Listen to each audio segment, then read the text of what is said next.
Islom Abdug'aniyevich Karimov 1938-yil 30-yanvarda Samarqand shahrida xizmatchi oilasida tug'ildi. O'rta Osiyo Politexnika instituti va Toshkent xalq xo'jaligi institutini muhandis, mexanik va iqtisodchi mutaxassisliklari bo'yicha tugatdi. Mehnat faoliyatini 1960-yilda Toshkent qishloq xo'jalik mashinasozligi zavodida boshladi. 1961-yildan 1966-yillargacha Toshkent aviatsiya ishlab chiqarish birlashmasida muhandis, yetakchi muhandis, konstruktor bo'lib ishladi.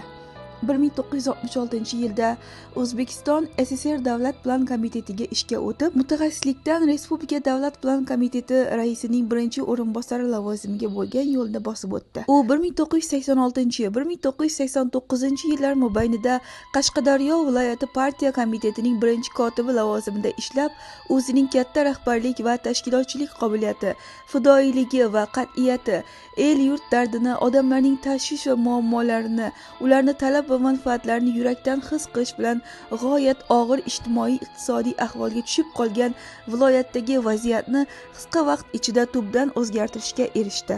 Islom Abdug'aniyevich Karimov 1989-yilning iyunidan O'zbekiston Kompartiya Markaziy komitetining birinchi kotibi etib tayinlandi. 1990-yil 24-mart kuni O'zbekiston SSR Oliy Kengashining sessiyasida Islom Abdug'aniyevich Karimov O'zbekiston SSR prezidenti etib saylandi. 1991-yil 29-dekabrda muqobil asosida o'tkazilgan umumxalq saylovida O'zbekiston Respublikasining birinchi prezidenti etib saylandi.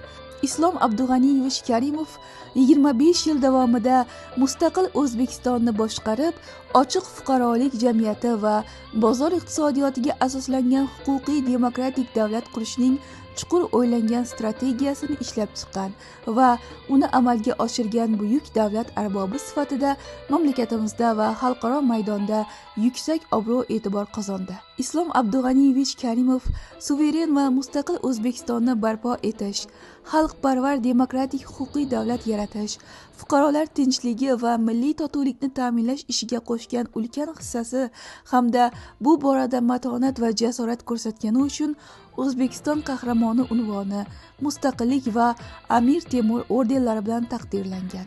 Islom Abdug'aniyevich Karimov 2016-yilning 2-sentyabrda og'ir davom etgan kasallikdan so'ng vafot etdi. U o'z xalqini cheksiz mehr-muhabbat bilan sevar edi va o'zining so'nggi kunlariga qadar butun hayotini O'zbekistonga xizmat qilishga bag'ishladi.